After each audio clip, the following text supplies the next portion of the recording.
Euzu billahi mineşşeytanirracim. Bismillahirrahmanirrahim. Elhamdülillahi rabbil alamin. Essalatu vesselamu ala rasulina Muhammedin ve ala alihi ve sahbihi ecmaîn. Müslüman kardeşlerim, biz indi mana İsra ve Mi'raj vakasına vaazlarını devam etamiz. O'tganda indi biz to'xtaldik şul o'rinda Peygamber sallallohu alayhi vasallamning indi Alloh qarshini bosib, ham onun bilan suylashuvni, ham o so'zlar aytdik bizning at-tahiyatdagilar. Lakin albatta o so'zlarga bo'lmagan biz vallohu alam Alloh qana bilishi Peygamber sallallohu alayhi vasallam bilan nindi aralashuv bo'lgan, ko'pmi so'zlar siylangan. Anda endi olimlar kitoblarda qarasam falancha ming so'z siylanilgan deb aytilar. Bizga muhim bo'lgani, bizga kelib yetgani mana at-tahiyatdagi so'zlar. Agarda biz mana har bir namozimizni o'qiganda, at-tahiyatda o'tirganda mana shu Alloh bilan Peygamber sallallohu alayhi vasallam nishik siylashdi, mana bu Alloh o şulay deb müracaat etdi. Ham bizde o sözlerle Allah'a müracaat etdi. Allah qayta bütün ibadetlerimiz tilanda bütün ibadetlerimiz ya Rabbim sen layıklı. Çin ko'ngildan onu anlap ya Rabbim senga bo'lsin deb aytamiz. Ondan Allah'ның sözün qabatlaymiz. Ondan so'ng Peygamber sallallohu alayhi vasallamning sözünü qabatlaymiz. Ondan so'ng farishtalar bütünüsü şunda eşhedü en la ilahe illallah ve eşhedü enne Muhammeden abduhu ve rasuluhu deganni qabatlaymiz. Mana shuni o'tkarsan albatta biz bu qoidadan turganda ko'ngillarimiz butunlay ikkinchi darajada bo'lar edi. Bizning endi mana shu big zo'r o'kinish, endi biz g'arab til millati, g'arab kishilar bitani aytganda ularni anglay, biz yodladik da aytamiz. Lekin bu so'zlarnigina hatto mana shu esda qoldirib, buning ortida shu ma'no, mana shu ayta shu so'z deb aytsak, balkim namozning ta'siri ikkinchi turliroq bo'lar edi. Endi shu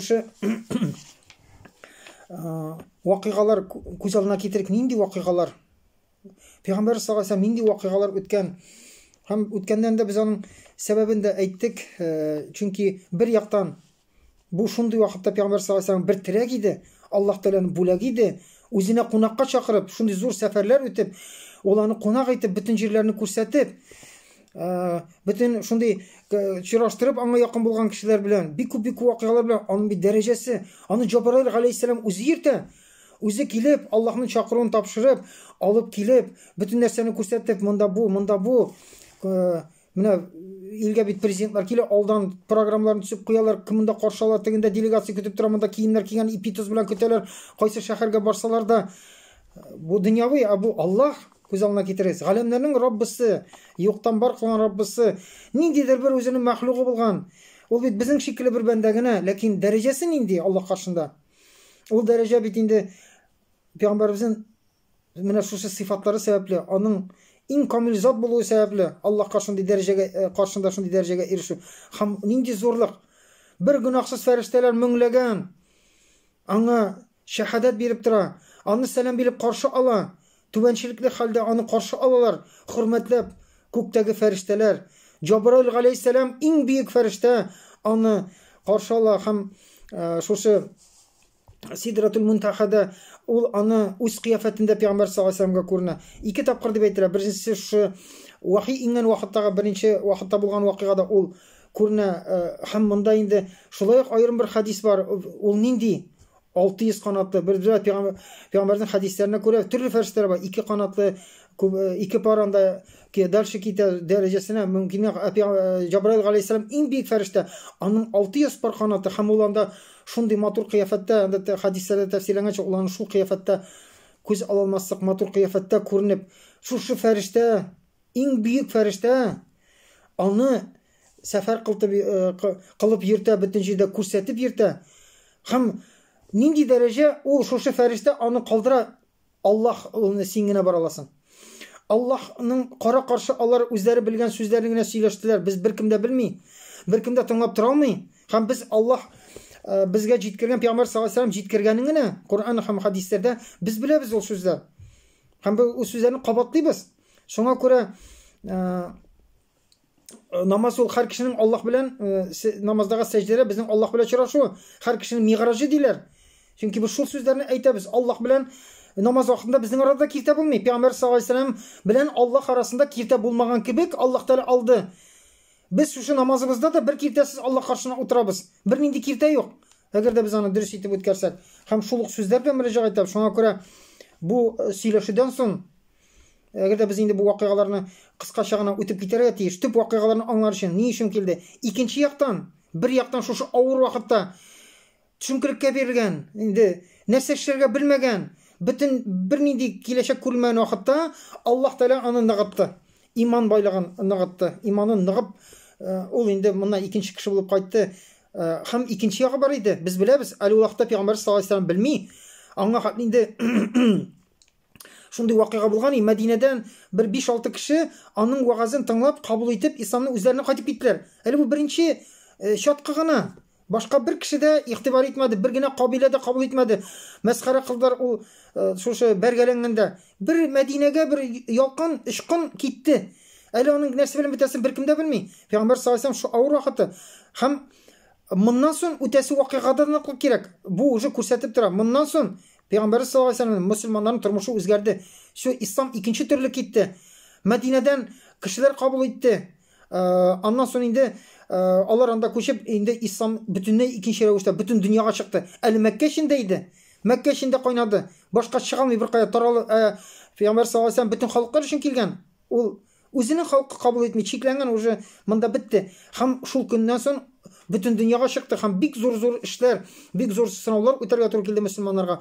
Алар инде ислам икенче төрле китте һәм әлбәттә моның өчен дә ныклык кирәк иде. Шуңа күрә моннан кайтканнан соң Пәйгамбәр саллаллаһу алейһи ва саллям бөтен элекке борчулары, күңелләре тынычланып, ныклык белән кайтты һәм киләчәктә аны беркем дә бер нәрсә туктатмый, бернинди төшенкелеккә бирелмәй һәм ул мосын әле белми бит ул. Киләчәктә һәм ислам ничек китәчәк? Монда намек кына, ишарә генә бар иде.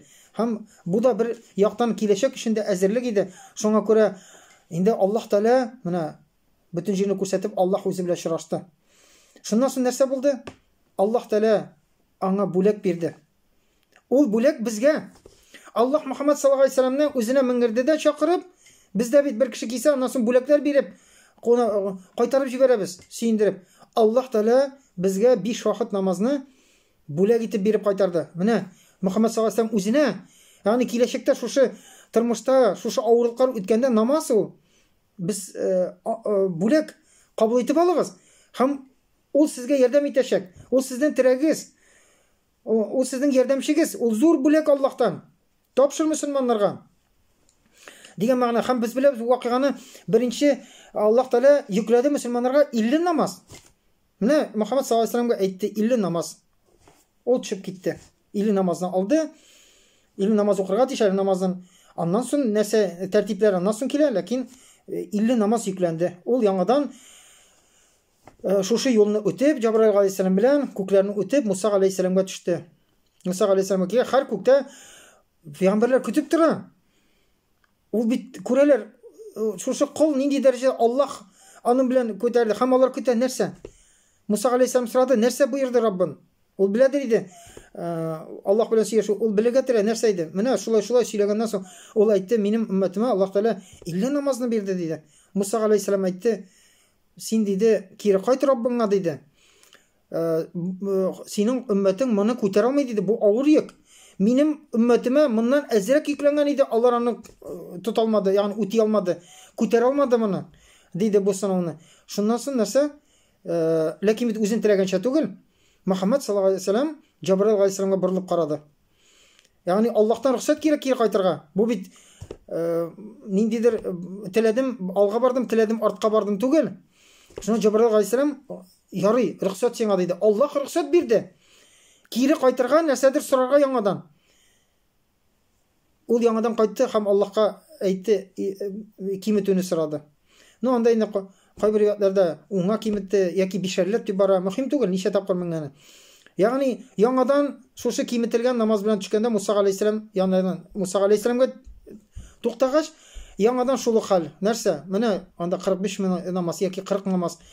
Ул яңадан кайт, күтәрә алмый. Сора Аллаһтан. Яңадан Җабраил алейһиссалам, Аллаһ яңадан рөхсәт бирә Мөхәммәд саллаллаһу алейһи ва саллямга. Бу бит ризалашмау. Аллаһ бирде, бүләгенне, бу бүләкне үзгәртергә буламы? Бу нәрсәне алырга буламы? Җабраил алейһиссалам рөхсәт. Аллаһ рөхсәт бирә. Шуны хәтле Пәйгамбәр саллаллаһу алейһи ва саллям дәрәҗәсе югары. Ул кире кайта Аллаһка. Шушы юлны итеп яңадан сорый. Аллаһ Тәала яңадан кимете, яңадан Муса алейхиссаламга төшә. Муса алейхиссалам яңадан шушы кире бара. Шулай итеп йөри, соңгысында 5 тапкыр. 5 тапкыр намазга калдырды, кире төшкән иде. Муса алейхиссалам янәдән юк диде. Бар сора, күтәрә алмый. Минем халкым моны күтәрә алмады, авыр була. Дигәндә ул әйтте, инде мин Раббымнан уялам диде. Шуны хәтле ул миңа шуны хәтле хөрмәт, шуны хәтле булгай, мин кире кайтырга уялам диде. Шунда әйтелә инде, яки шунда Аллаһ Тәала әйткән, яки ин ишетелде Аллаһ. Ягъни минем вәгъдәм хак. Менә сиңа 50 намаз вәгъдә кылынган ди, аның өчен бит намаз нәрсә? Намаз һәм ул намаз бер bütün нәрсәләр белән. Менә намаз укысагыз шу була. Аны бит ул бит бүләк. Намаз бер гыйбадәт кенә кыласың. Намаз өчен алган нәрсәләр бәндәгә ирешә торган әйберләр, ул шиксез, ул бит бүләк. Ул бит безгә юк түгел. Син алда, ул намаз нәрсә? Укы. Ләкин бөтенесе аның артыннан сиңа ирешәчәк нәрсә, ул бит бүләк. Бик күп бәрәкәт бар, без күз алдына китермәгән. Һәм галимнәр әйткәнчә 50 намаз калган булса, кеше анда Аллаһ Тәала кеше күтәрә алмаган йөкләми. Димәк, тормыш шулай булган булыр. Син 50 намазны укыйсың, ләкин тормыш җиңелрәк була. 50 намазны укып барасың, көн дәвамында практически ул намаздан торма дигәнсез, калган бөтен сүз җае белән барар. Шуңа күрә монда инде аны ишетелде. Эй Мөхәммәд, менә 50 намаз йөкләгән идем, 5 намаз калды, ләкин савабы шулай кала. Шунда Аллаһ Тәала әйтте, Мөхәммәд саллаллаһу алейһи ва саллям бүләк бирде. Шуны хәтле сорап, инде кире кайтканасында, минем вәгъдәм хак диде, синең уммәтеңдә шулай булачак. Бер кеше бер изге эшләсә, ягъни аңа савап 10 тапкыр, 10 изге языла диде. Бер кеше бер изге эшне ниятләп үти алмаса, гамәли юк, нияте бар иде. Бер савап ният өчен языла. Әгәр дә бер кеше бер начар ниятне ниятләп аны кылса диде, бер генә начар гамәл языла. Гамәл бер генә кала. Гынах бер генә була. Ләкин кемдә кем начар ниятләп эшләмәсә, ният өчен җавап бирми диде. Бу нәрсә дигәнсә, элекке кавымнарда начар уйлар өчен дә, начар ниятләр өчен дә җавап бирәсе иде. Нинди авыр вакытлар булган таләпләре. Ләкин Мөхәммәд саллаллаһу алейһи ва саллямга Аллаһ Тәала аның биеклесе, бу безнең өченме? Безнең өчен бирдеме? Юк, Мөхәммәд саллаллаһу алейһи ва саллям сәбәпле Аллаһ Тәала безгә шундый җиңеллекләр бирде. Шундый мөмкинлекләр ачты шиксез. Шуңа күрә галимнәр әйткәнчә, кеше җәннәткә ирешү җиңел, җәһәннәмгә ирешү авыр. Шуңа күрә җәһәннәмгә бару өчен тырышырга кирәк. 5 гүдер тырышлыкка куярга кирәк. Һәм кешеләр моның өчен тырыша. Кайчан Аллаһ Тәала бер изгелек кыл, ким дигәндә 10 тапкыр 10 изгелек яза. Бер гөнаһ өчен бер тапкыр җавап бирәсең. Тәүбә шартларын бирде Аллаһ Тәала. Шундый гыйбадәт бирде. Гөнаһ эшләсәң тәүбә кылып, бер нинди гөнаһсыз бу дөньядан анадан туган бала хәленә кайтырга була. Тәүбә. Шуны хәтле мөмкинлек була торып та, Аллаһ Тәала Рамазан айларын бирде, җомга бәрәкәтләрен бирде. Һәр шушыларның артыннан без бөтен моңа хәтле кылган гөнаһларны ыргытып, чистарынып, пакланып, изгелекләрне арттыра алабыз. Җиңел генә бер изгелек эшләгән 10 булып язылды. Ким дигәндә Рамазан аенда 700-гә хәтле тагым шиксез кадр кичендә. Бигайри хисап диде Аллаһ Тәала, хисапсыз.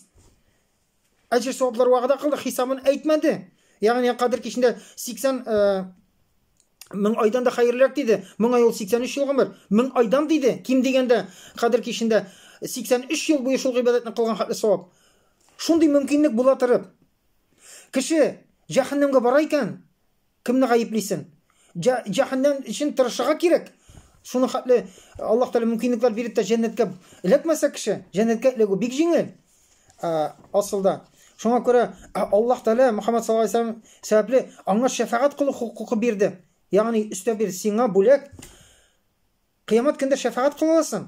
Менә шундый бүләкләр белән алып Аллаһ Тәаләдән инде ул яңадан кире юлны үтте, төште, буракка утырып кайтты. Һәм Аллаһ Тәала бер бүләге булып тор, шушында күктә вакытта Куранның Бакара сүрәсенең соңгы аятлары инде лиллаһи ма фис самавати ва ма фил арди һәм тамамлана. Шушы аятлар инде дип әйтелә. Димәк, монда да хикмәт бар. Бу үзе бер аерым вагыз.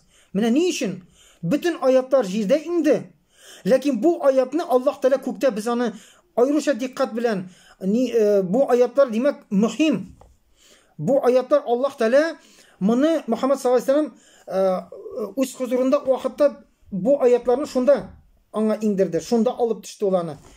Алып төште. Буларның һәр берсенең хикмәте бар. Әгәр дә уйласан, һәрбер гамәлнең, һәрбер нәрсәнең хикмәте бар. Һәм шуңа күрә бу зур бүләк иде. Намазны алып, бүләкләр белән Пәйгамбәр саллаллаһу алейһи ва сәллям кире юлны үтте. Буракка утырды, бурак белән яңадан Мәккәгә кайтты, үзенең торган җиренә. Һәм сәфәрдә бик күп мөгъҗизалар күрде. Барганда, кайтканда күп инде алар. Һәм җәннәт җәһәннәмне күрсәтте Аллаһ Тәала. Менә үзе бер мөгъҗизалы бит, әйтәм бит, җәннәт әле җәһәннәм буш асылда. Ләкин Аллаһ Тәала путешествие во времени ясады. Кыямәтне үткәрде, чөнки кыямәттә бөтен халыклар җир йөзендә яшәгән, хисаплар тотып бетергәннән соң 50 мең еллы әле кыямәт көненең дәвамы 50 мең ел була. Бөтен шушы бихисап анда буласы вакыйгалар бар, бөтенесе кубарыласы, Аллаһ хузурына җыеласы, басып торасы мескен кыяфәттә. Һәрбер кеше хисап кылына. Беренче Мөхәммәд саллаллаһу алейһи ва сәллям өммәте, аннан калган өммәтләр, Сират күперен үтәсе бар, бөтенесе бу вакыйгалар бер кайда бара алмыйсың. Алар һәрберсе меңәр ел үтә торганында җыелу, кубарылу, бик дәһшәтле вакыйгалар. Уйлый башласаң, калтыранып куясың, чөнки шаң кешеләр бар, шама ансы аларның ихтыяры. Бу вакыйгадан беркем дә кала алмый. Бу дөнья нәрсә? 50-60 ел. Без кыямәт шушы кубарылып, бу вакыйгаларның үтәсе бар бит әле, бу елларның үтәсе бар, ул бит 50 мең ел дәвам итә. Һәм менә шушы кемдер аннан җәннәт, җәһәннәм, әле гөнаһлы мөселманнар үзләренең гөнаһлары өчен җәһәннәмдә газап кылына, аннан соң инде барбер да иманлы кеше җәннәткә кирмичә калмый. Һәм менә шуңы иң гөнаһлы мөселман үзенең җәзасын алып бетереп, ул җәһәннәмнән чыгарылып, җәннәт кирип, все бетте, тамам. Хисап бетте шунда. Ябыла һәм кем кайракты шунда мәңгелек калачак. Менә ул шул вакытны Аллаһ Тәала аңа күрсәтте. Җәһәннәмдә янган кешеләрне күрсәтте. Нинди газаплар, нинди төр газаплар күрде анда? Аны күз алдына китерү кыен. Ничек ул аңа чыдады? Шуңа күрә Аллаһ Тәаланың иманын ныгытты. Һәм Коръәндә әйтә, ул күзен алмады. Бу әйберләрне күргәндә куркып йөзен чирмады. Ул аны кабул ит алды, карый алды. Җәннәтне күрде. Әле кайткач әйтәде, Билал, җәннәттә миннән алдан син аяк тавышыңны кергәндә ишеттем диде. Әле Билал анда азан әйтеп йөри җир йөзендә. Ләкин Аллаһ Тәаланы шулай күчерде. Уже Билал бер яктан караганда Билалга син җәннәттә дигән сүз инде. Шулаймы? Нинди хәбәр? Аллаһ Тәала күктән төшкән, синең аяк тавышыңны иттем җәннәттә дип анда кайткач әйтә инде. Шуңа күрә бу күчереп бөтен кешеләрне анда җир йөзендә тумаган кешеләр бар. Кыямәткә хәле кайчан буласын белмибез. Ул кешеләр тормыш сынауларын үтеп менә это путешествие в пространстве и во времени. Котышкыч пространство күз алдына акылга килгән. Беренче күкнең ахырын күз алдына китерәм. Без белмибез. Аннан соң икенче күкнең 3нче, 7нче һәм аннан соң инде дальше шушы җәннәт, җәһәннәм һәм теге алайса беренче тапкыр курганда шулай тыйладыр. Менә беренче күк, анда пәйгамбәрләр булган шул җәннәт дип ничек. Юк, бу мысы күк хатамы. Ул вакытта чаларында аларында түгел, алар Мөхәммәд саллаллаһу алейһи ва сәлләмне каршы алып, шушы күкне үткәрергә алар анда как проводник итеп Аллаһ Тәала тарафыннан куелган иде. Пәйгамбәр саллаллаһу алейһи ва сәлләм белгән, аңа кадерле булган кешеләр. Чөнки Гайса пәйгамбәр аның алдындагы пәйгамбәр, шулаймы? Ибраһим галәйһиссәлам, Муса галәйһиссәлам булар инде. Коръәндә зикр итә. Адам галәйһиссәлам безнең атабыз. Һәм әлбәттә ул бик зур иде дип, чөнки теге галимнәр әйткәнчә Адам галәйһиссәламның буе анда 40 локоть дип әйтәләр. Ким дигәндә 40 сантиметрны алсак та кешенең локоте дип, бу инде ким дигәндә 16 метр, 20-25 метр биеклектә ул вакыттагы беренче яратылган кеше җир йөзендә гомумән бөтенесе шундый ул вакытта куәтле булган, әлбәттә ул зур гәүдәле булган. Менә шундый мөгъҗизалар. Һәм инде җәннәттә мәсәлән Пәйгамбәр саллаллаһу алейһи ва сәлләм башка хадисләрдә килгәнчә җәннәттә миңа 4 елга күрсәтелде ди. 4 елга күрдем ди. Икесе яшерелгән, икесе күренә торган, икесе яшерелгән диде.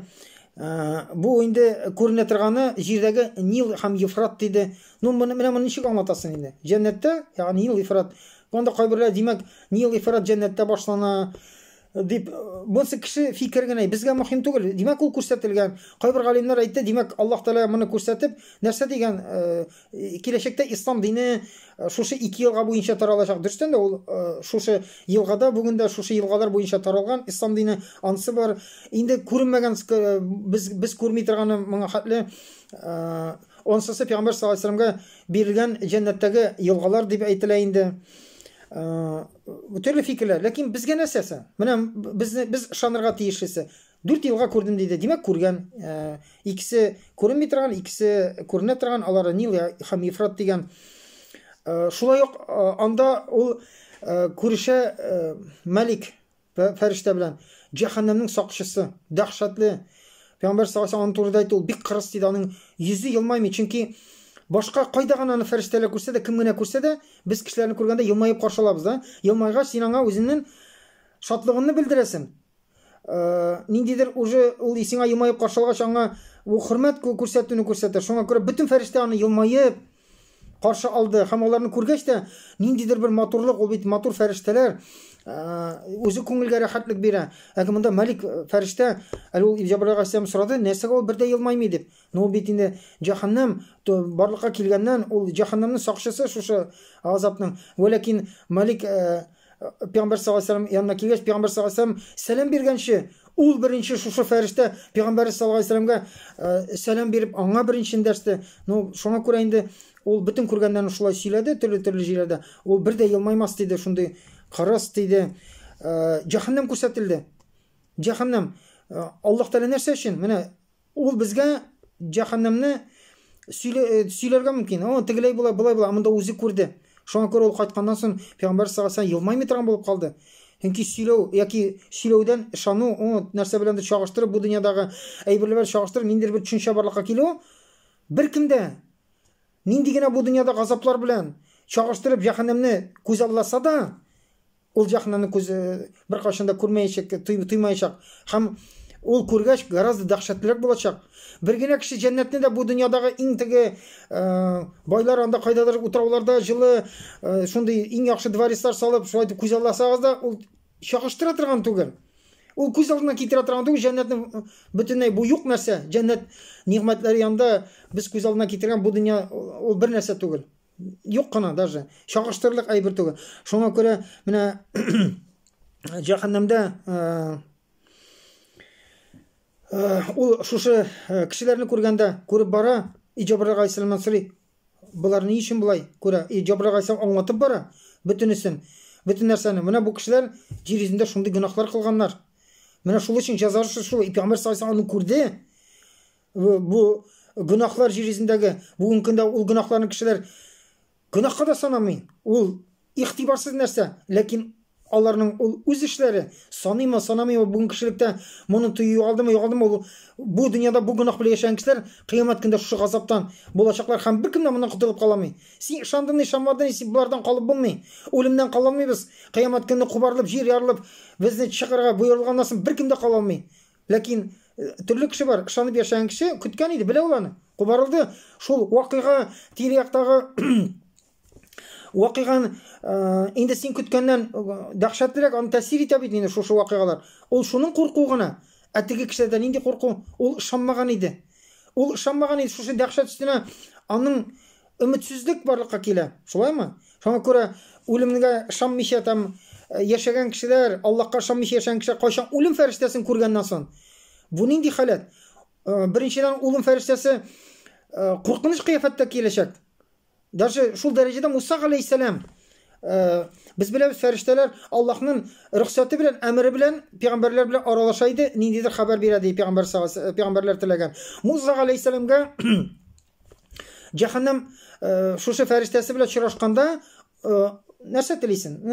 Үзенең теләкләрен ул әйтте, миңа имансыз кешеләр, кафир кешеләр үлгәндә син нинди кыяфәттә киләсең, шул күренешне күрсәт диде миңа, шул күренештә диде. Күрен диде, ул әйтте, син моны күтәрә алмыйсың. И Муса диде. Муса алейһиссалам таләп итте. Күрен диде. Күрен диде. Шунда үлем фәрештәсе әйтте, борыл диде. Аннан борылып карарсың диде. Ул борылды да, Муса фәрештә шушы кафир имансыз өткен кішілерге киле тұрған қияфетінде аңа көрінгеннен соң Муса алейхиссалам таза кіші, қайшан бик зор физик тазалыққа ие. Ол бит пейғамбар, аның психик состояниясы идеальный. Ол шундай ауырлықларға, шундай нәрселерге шыдам тәсір етмей тұрған. Ол бик нық кіші физик яқтан да һәм психик яқтан да пейғамбарлар айрықша кішілерге қарағанда көбірек көтере ала тұрған, уақиғаларын қабыл ете ала тұрған кіші. Шушы фәрештеге бір көз ташлағаннан соң аңын жойып жығылды. Чөнки ол аны ойлаған иде инде қорқыныш қияфәтте, ләкин ол ойлаған көз алдына кетіре алмайды аны. Һәм шушы дәһшәтле кеше көру белән, бір көз ташлау белән жығылды.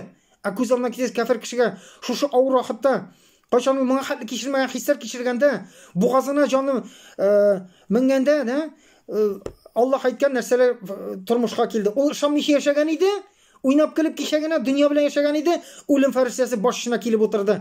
Ике ягына килеп утырды фәрештәләр, җәһәннәмнән шушы сасы җанны төреп алырга, кабул итеп алырга, тик бәбәйне кабул итеп алалар бит, төреп. Анадан чыккач төреп алалар сразу. Ә монда җанны кабул итәрәтәннән, ә ул җаннаны күрде. Ул кеше кире кайта алмый. Чөнки кайбер вакытта әйтәләр, мин анда коридор күрдем, мин анда комада яттым, теге дөньяда булдым. Беркем дә булмый теге дөньяда. Бу шайтаннарның ялгыш алдалауы кешенең. Если кешенең үлем сәгате җитте икән, аңа кире кайту юк. Үлем сәгате җиткән мизгелдә генә үлем фәрештәсе килә. Ә монсысы аның пока вакыты җитмәгән, анда күпме генә ятсанда. Шуңа күрә раз фәрештәне күрден икән, значит кире юл юк. Һәм син шушы халәтне, моңа хәле кичермәгән халәтне кичерәсең. Туймый тәндә шундый авыртулар, шундый җан чыгу әзерләнә, син мондый нәрсәне кичергән юк иде. Һәм шул вакытта синең каршыңда исән кеше аңын җуя торган кыяфәттә фәрештә килде һәм әйтә, инде Аллаһның газабына чык. Аллаһны анда эндәшә, син шул вакытта нәрсә күргәннән соң җанның үләсе килми, җанның чыгасы килми, ул белә хәзер. Ул кеше дә аңлый хәзер. Аны нәрсә көтә, ләкин соң шуңа күрә фәрештә иманлы кешегә икенче төрле сурәттә килә. Бу уже Аллаһның ярдәме. Бу уже иманлы кешегә ул матур кыяфәттә килеп, аның күренешенә син тынычлансаң, шушы авырлыкта куркып калганда җаның чыга, син инде вакытың җитте, моңа хәле кичермәгән тәндәге авырулар, мәшәкатьләр, хәләтләр, шайтан торганда янда һәм фәрештә килде, утырды матур кыяфәттә, матур исле, сиңа елмаеп, тынычланган мәдә чык инде Аллаһның рәхмәтенә дигәндә, монсы икенче инде. Шуңа күрә әйтелә, менә иманлы кешенең җаны шул вакытта төрлечә, менә бутылкада соңгы тамчы су байтып җыйналып тора да, җыйналып чүп китә җиңел генә. Яки инәдән майны, бу тыяр өчен шушы вакытны, инәдән майдан инәне тартып чыгару ничек сизелми дә. Җан шулай җиңелгән, үзе теләп чыга ул, чөнки чыгасы килми. Уже все тынычландан, сине чакырдылар Аллаһның рәхмәтенә, и фәрештәләр күргә, син тынычланып каласың. Ә икенчесе, һәм шуңа күрә әйтелә, ул җан тыпырчына, чыгасы килми. Карыша ябыша бөтен нәрсәгә. Ычкынасы килми, тәннән җыеласы килми. Ул карыша һәм аны җылкып алырлар диде. Ничек чагыштырыр өчен? Кайчан без авыл кешеләре белә җын кайбер вакытта көтүдә йөреп кайтканда сарык тигәнәктә йөри дә, бөтен җыны тигәнәккә бата, чүп алмыйсың аны. Җылкып чыгара җыннары ниләр белән. Чыгасы килми, тартып аласың. Менә шуны шикелле чыга диде. Бөтен кан тамырларын җыртып чыга диде. Шуңа күрә монда да Аллаһ Тәала аңа күрсәтте шушы гөнаһларны. Һәм ул күрде нинди гөнаһ кыла. Әгәр дә без исән кеше, нормальный мондый простой кеше, әгәр дә аның иманы шундый ныгытылып алганчы, Аллаһ Тәала моны кабул итәрлек, аны әзерлек белән анда күтәрмәгән булса, моны күргәннән соң кеше аңын җыеп җыгыла бу халәтләрне. Нәрсә диде? Мәсәлән, шундый кешеләр күрсәтте, иреннәре кеше үзе, ләкин без беләбез, кыямәт көнне кеше кубарылгач, уже кыяфәтеннән, нинди кыяфәттә кубарылуыннан, аның бу җир йөзендә нинди гөнаһ кылганы күренеп тора. Шул һәрбер гөнаһка туры килә торган кыяфәт, ямсыз кыяфәтләр булачак. Берсе диде, монсы җәһәннәмдә инде. Монсы уже җәһәннәмгә эләккәннән соң инде аларның иреннәре диде, верблюд, дөянең иреннәре мондай була бит инде. Зур иреннәре диде. Шундый зур авызлары, дөянеке шулай зур, ул байтып ашый. Күз алдына китердек. Ягъни бу кешенеке. Кыямәттә шундый кешеләр күрде, Пәйгамбәр саллаллаһу алейһи ва саллям карады, ул кешеләрнең дөя шикелле авызлары, шундый зур иреннәре һәм аларның Авызларына шу иреннәре авызы әчелә һәм зур ташларга тиң, ләкин ут янып торган кызган утны шушы авызына ыргыталар диде. Һәм шушы ут аларның бөтен ишәк юлын үтеп арттан чыга. Арттан килеп чыга. Һәм бу кабатланып тора бер туктаусыз. Кабатланып тора. Ул шунда әлбәттә сорый. Бу кемнәр диде? Ни өчен булай газап кылына дигәндә, ул әйтте, бу дөньяда ятимнәр малын ашаучы диде. Бу дөньяда ятимнәр малын ашаучы.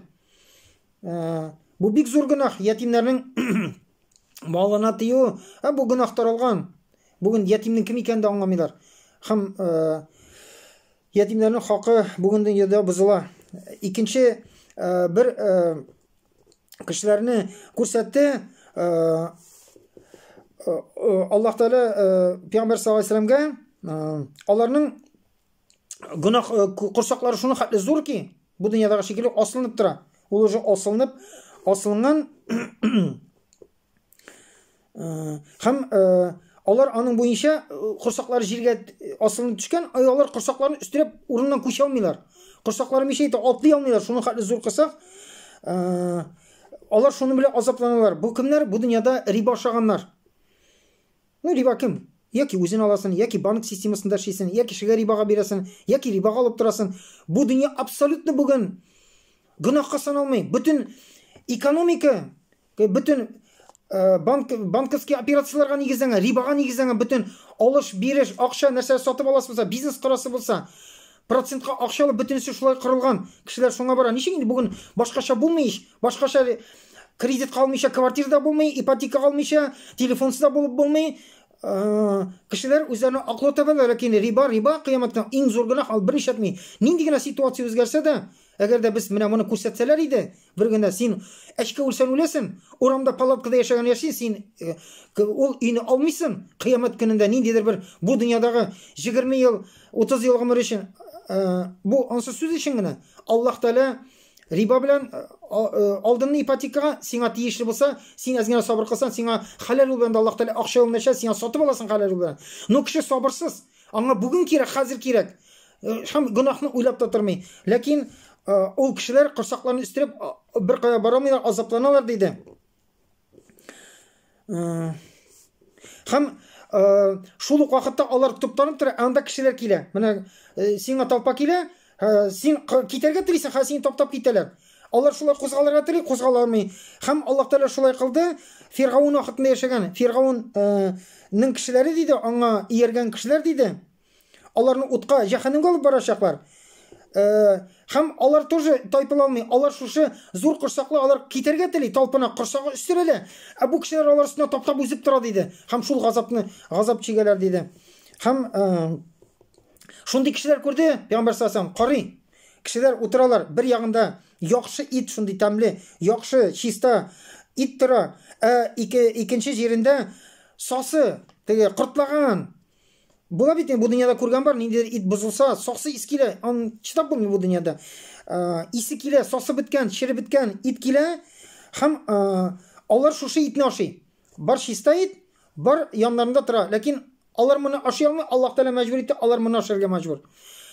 Бу дөньяда күз алдында тыяр өчен, бу дөньяда бөтен хисләр шулай яганда, яңадан тәнең кайтарылган. Бу дөньяда кабаласыңмы син аны? Ләкин ул дөньяда син мәҗбүр итәргә, син берничә алмыйсың, кабырга мәҗбүр син аны. Син башкача бер нәрсә эшли алмыйсың. Һәм ул кешеләрдә ул күрде, шушы сасы итне ашыйлар, теге яхшы иткә кагыла да алмыйлар ди. Кагыла алмыйлар, янда тора, ашты килә, ашарга мәҗбүр. Нәрсә диде? Булар кемнәр? Я Җабрил диде. Булар ни өчен бу газапны күрәләр монда дигәндә, ул әйтте, алар бу дөньяда зина кылучылар диде. Зина кылучы. Бүген көндә нәрсә зина? Зина дип аталамы хазина?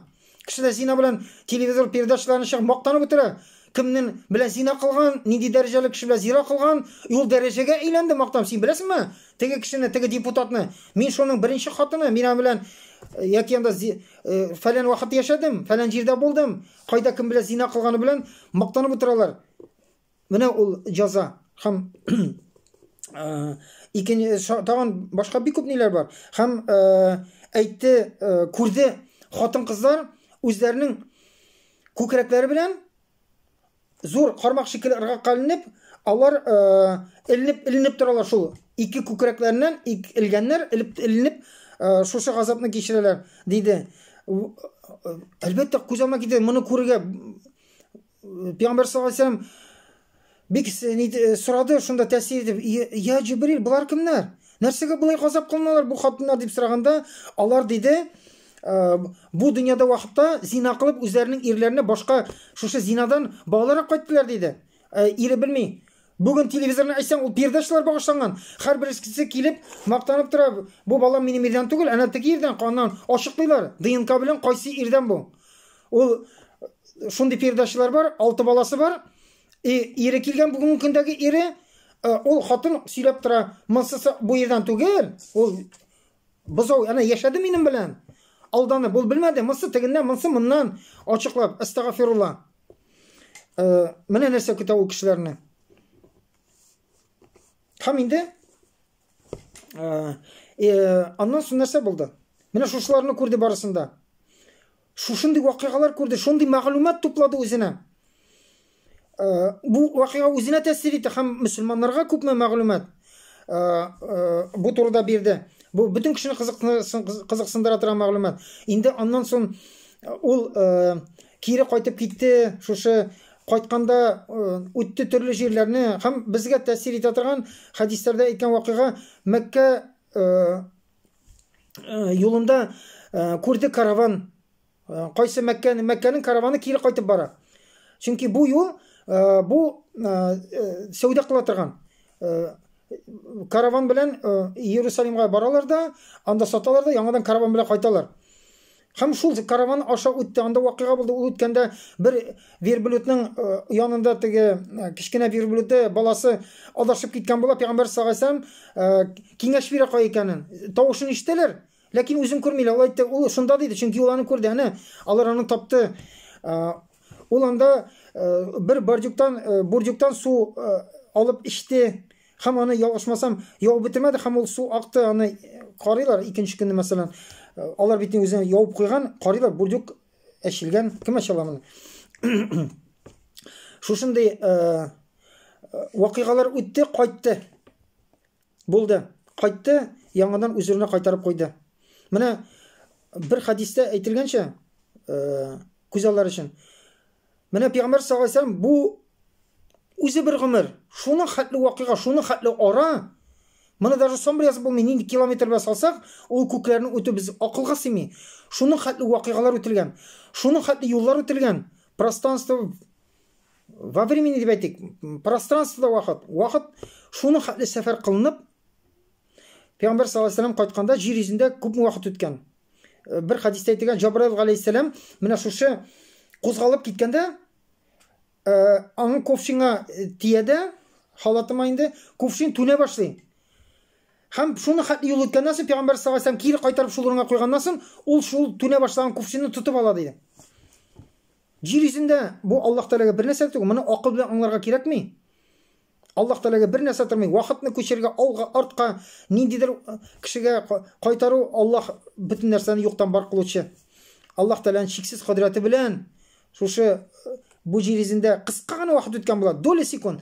Шуның хәтле вакыйгаларны барлыкка китерә Аллаһ Тәгалә. Әйткәнемчә, бу акыл белән кабул итә торган нәрсә түгел. Әйткәнемчә, Муса алейхиссаламның кабрын күрде, Иерусалимдә аларны каршы алды, күккә менгән иде, анда каршы алды. Аллаһ Тәгалә аларны без акыл белән карамыйбыз. Ничек булган, ничек булай булалар? Бу акыл белән кабул итә торган вакыйга түгел, бу иман белән кабул итә торган вакыйга. Акыл юкмы да, шуңа күрә моны имансыз кешеләр моны кабул итә алмый акыл белән. Безнең әкият сөйлә дип әйтергә мөмкин, һәм безнең өчен вакыйга нәрсә? Икенче көнне Пәйгамбәр саллаллаху алейхи ва саллям торганнан соң үзенең якыннарына сөйләде. Бу бит инде яшерә торган вакыйга түгел. Мин бүген шундый вакыйга булды. Шундый сәфәр үттем. Иерусалимга күчтем. Аннан соң Аллаһ хузурына миграҗ, шундый вакыйгалар үттем. Монда бит даже иман белән дә моны кабул итүе, даже теге ышанып бетүе, шикләнеп. Монда аптырап калдылар якыннары. Һәм алар аңлады кайчан нәрсә булачак. Әгәр дә Мөхәммәд саллаллаһу алейхи ва саллям хәзер бит ул бу вакыйганы чыгып бүтін кішіге иғлан итергә тиеш. Иғлан итсә нәрсә булачак?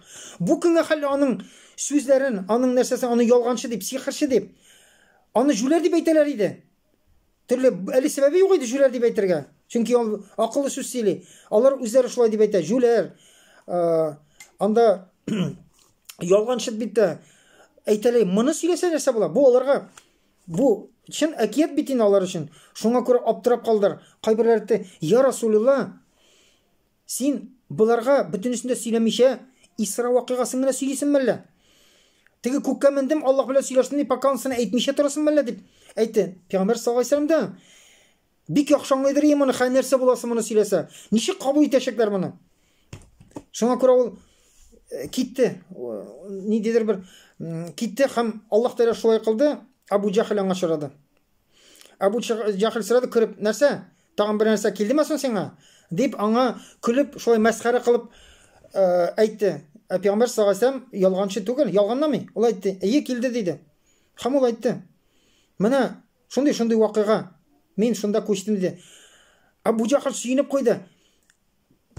Әгәр дә син моны кешеләр булса, әйтәсеңме шушы сүзне диде. Сөйлисеңме диде. Яңадан подтверждать, ягъни әйтә аласыңмы шушы сүзне дигән? "Әйе" диде. Шунда ул тизрәк кешеләрне чакырды. "Килегез әле, кил. Монда Мөхәммәд нәрсә сөйли?" дип кешеләрне чакырды хәзер. Һәм Пәйгамбер саллаллаһу алейһи ва сәлләм бу бит имансыз кеше. Бу акыл белән карый. Бу инде була торган вакыйга түгел. Шуңа күрә бу моменттан файдаланып Пәйгамбәребезне мәсхәрә кылырга теләде. Кешеләрне чакырды. Анда дәрәҗәле кешеләр килде. Әйдә, менә шулай дип әйтә. Бер төндә Иерусалимда булдым дип әйтә. Ахмак.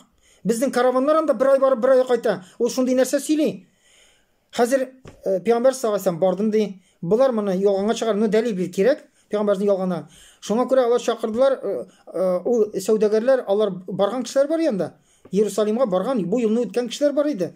Ул бит инде әйләнгечтән бармады. Туры шул кеше йөргән юлдан Җабраил алейһиссалам алып барды. Шушы юлны үтте. Шуңа күрә ул сөйләде.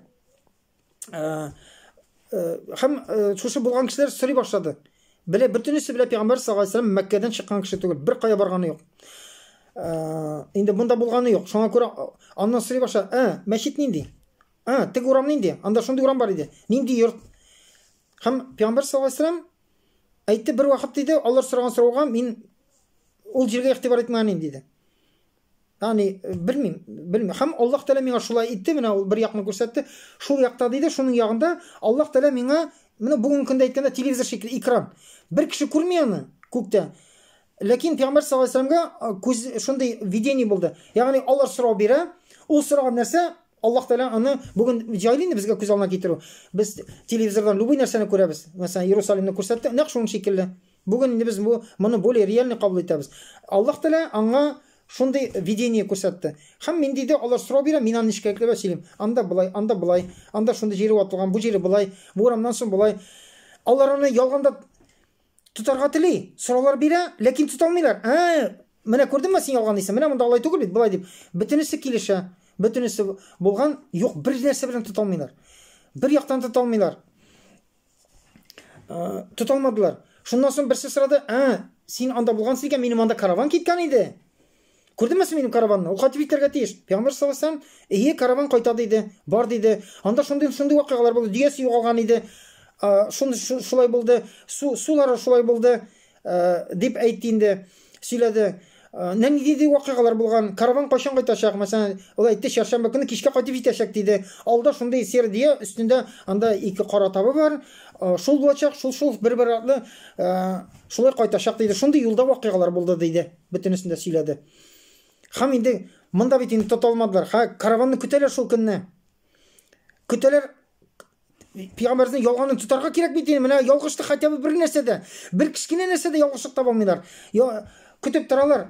Караван кайта, бөтенсе кафирләр 4 күз белән көтеп тора. Хәзер. Бер нәрсәсе бәлкем ул әйтмәенчә булыр. Караван шул әйткәнчә, шул сәгатьтә, шул мизгелдә, шул ук дөяләр кайсы артыннан кайсы ул әйткәнчә, нәрсә анда бар, караван бөтенесе әйтелгән. Кайтты, сорыйлар, шундый вакыйга булдымы, нәрсә булды юлда, бөтенесе ул әйткәнчә.